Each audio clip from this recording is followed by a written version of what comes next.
Sultan, advisor for the study of civil military affairs at West Point. Nice to see you.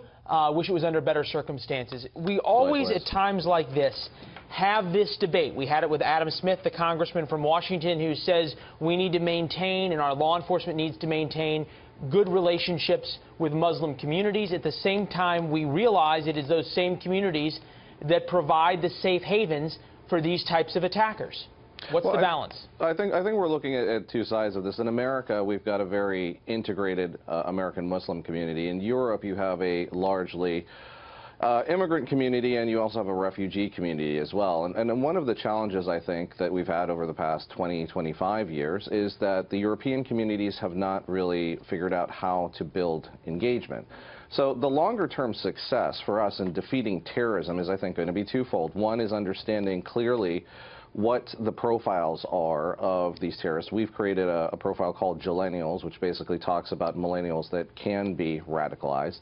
And secondarily, putting in protocols that actually allow government to participate with Muslim communities.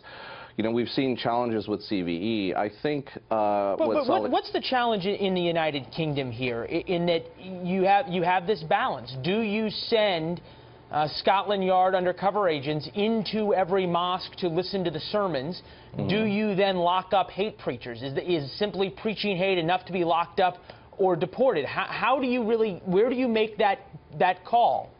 Britain has already started a protocol and a process when they are finding, and I think there's a small group of preachers as Muslims. We understand this, that there's folks that we ourselves are weeding out. But at the same point in time, MI5 and MI6... respectfully, there is groups of Muslims that are weeding out hate preachers, and then there's groups of Muslims that turn a blind eye to hate preachers, and then there are governments, whether it be the Saudis or the Qataris or the Omanis or whoever else, who allow their citizens to contribute to these hate preachers. It seems much more of a scale than just the big bucket of tolerant Muslims and the small bucket of, shall we say, intolerant or radical Muslims. Well, we call it a big layer cake problem, okay? Because on the bottom layer of this, what you've got is how do we figure out engagement with the Saudis, with the Qataris, especially when they're looking at hegemony battles inside of the Middle East.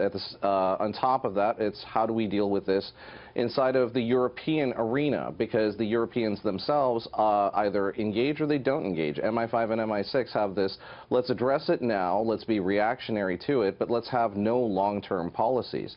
And I think they have a lot to learn from us as Americans, but we ourselves are also in the process of revamping our CVE efforts. So I think the long-term... What does CVE mean? Countering violent extremism was something that was created under, well, the Bush and Obama administrations. It has worked in certain respects. It has failed in certain respects. Where has it failed? It's failed largely in Muslim communities where you put spies in, okay? Because bringing spies into the community doesn't really build those relationships that you want to have.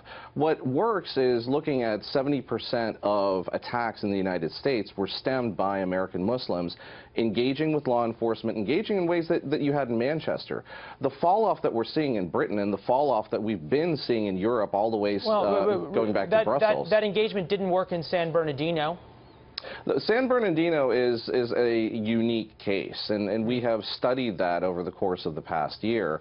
San Bernardino, you had an immigrant who was radicalized and with very, very sad results.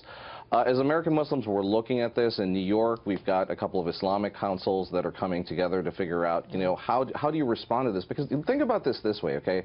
As ISIS came up, they came up as a terrorist force. When you're talking to a lot of religious folks, when you're talking to imams, when you're talking to muftis and that sort of thing, sometimes the conversation in between us in the information security side of things and religion needs to happen. And those things are starting to happen, but if they don't happen in a much broader sense, we're not going to get to a solution. Well, and unfortunately, solutions here, or lack thereof, have deadly consequences, I should say. Sultan, appreciate your insights. Thanks so much. Thank you.